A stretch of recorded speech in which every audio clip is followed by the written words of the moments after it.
When it comes to the thoughts, beliefs, and behaviors associated with sleep, it can be really helpful to challenge everything, because many of our sleep-related thoughts and behaviors are inaccurate and/or unhelpful, and end up actually perpetuating insomnia by weakening sleep drive, disrupting the body clock, and generating arousal.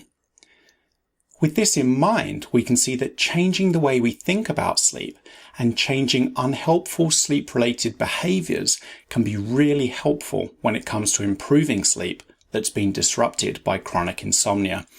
And this is what I'm going to be talking about in today's video. Hi, I'm Martin Reed. If you have insomnia, I offer sleep coaching programs that will give you all the skills and support you need to enjoy better sleep for the rest of your life. You can learn more at insomniacoach.com.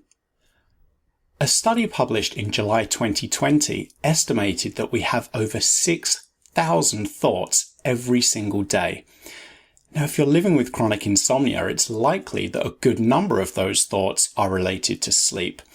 And just as it might be reasonable to suggest that the 6,000 or so thoughts we have every single day aren't 100% true 100% of the time, it makes sense to consider that the sleep-related thoughts we have every day aren't 100% true 100% of the time either.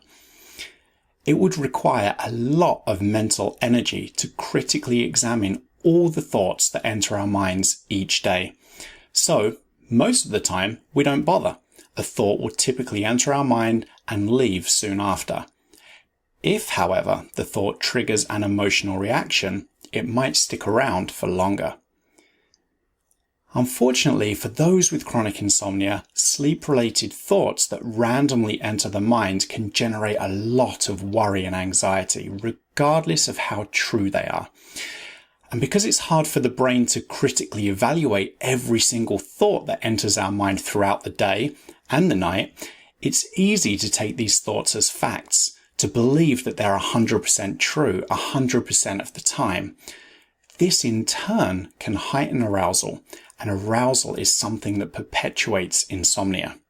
So, with this in mind, it can be helpful to evaluate or challenge any thoughts you have that are related to sleep, especially if those thoughts tend to generate worry or anxiety. A common thought that increases arousal among those with insomnia is connected to what will happen the next day. The thought could be something along the lines of, if I don't fall asleep, I'll never get through the day tomorrow. Without further examination, that is a scary thought. However, if we take a moment to evaluate the accuracy of this thought, we might be able to remember all the times we've got through the day, even after little sleep or no sleep at all. In fact, if you're currently watching this video, then you have a 100% success rate of getting through the day after a night of little or no sleep. We might also remember times when we've had pretty good days, or at least just one or two okay moments, even after a night of little to no sleep. If we're able to recognize that the initial thought is not particularly accurate, we might then replace it with a more accurate thought instead. In this example, a more accurate thought might be something like, if I don't fall asleep, the next day might be more of a challenge, but I know from experience that I always get through the day, and sometimes I even have a good day or experience some positive moments. When we put these two thoughts alongside each other, I suspect that our emotional reaction to each will be quite different. The initial thought would likely generate quite a lot of worry, whereas the replacement and more accurate thought likely generates a bit less worry. Since worry is a form of arousal and arousal perpetuates sleep disruption, we can see that the replacement thought is probably going to be less disruptive to sleep. It can be helpful too to give ourselves the opportunity to challenge beliefs and the subsequent behaviors that tend to generate worry and anxiety. For example, one belief might be, I won't be able to work out tomorrow if I don't get any sleep. So we don't work out, and this means that we guarantee that a difficult night of sleep has a negative outcome. This, in turn, generates more worry and arousal, and this can, you guessed it, perpetuate sleep disruption. In this example, it will be hard to evaluate this belief and replace it with a more accurate belief if we don't give ourselves the opportunity to challenge it. In other words, if we never work out after a difficult night, we never give ourselves the chance to see how accurate this specific belief that seems to generate so much worry and anxiety might actually be. So in this case, it can be helpful to set yourself a little experiment. Instead of assuming that working out will be impossible after a night of no sleep, you might try testing the accuracy of that belief by trying a workout. If this feels intimidating, you might try a lighter exercise than normal. But if you want to go all in and really challenge the belief, try doing a regular workout just as you do or just as you used to do after a good night of sleep. You might be surprised at just how capable you can be and how little effect sleep actually has on your daytime activities. Finally, it's helpful to challenge all sleep-related behaviors. Usually, anything we do in a bid to generate sleep or sleepiness is a sleep effort.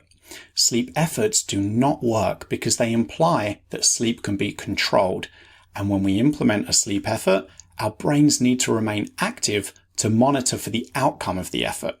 This only makes sleep more difficult. Often we can continue to engage in sleep efforts that we know are not helping. If you're currently taking supplements for sleep, for example, but still struggle with sleep, this suggests that they're not helping. If you currently engage in a long list of rituals before going to bed, but still struggle with sleep, this suggests that they're not helping. If you modify your days and daily routine because of sleep, but still struggle with sleep, this suggests that these modifications are not helping. If something isn't helping, why bother with it? Freeing yourself from all these sleep efforts can be so liberating and help you recognize that every time you sleep, you slept because of your own natural ability to sleep. And this does wonders for sleep confidence. Since sleep-related thoughts and behaviors perpetuate sleep disruption, it can be really helpful to identify, evaluate, challenge, and modify these thoughts and behaviors to help reduce arousal, strengthen sleep drive, strengthen the body clock, and help set the stage for sleep. So I hope you found this short video helpful. If you did, please click the like button and subscribe to the channel, and click the notification bell so you don't miss any future videos. I do try and share a new sleep snippet video every week. If you have any questions, comments, feedback, or suggestions for a future video, please leave a comment below, or you can email me directly. My email address is hello@insomniacoach.com.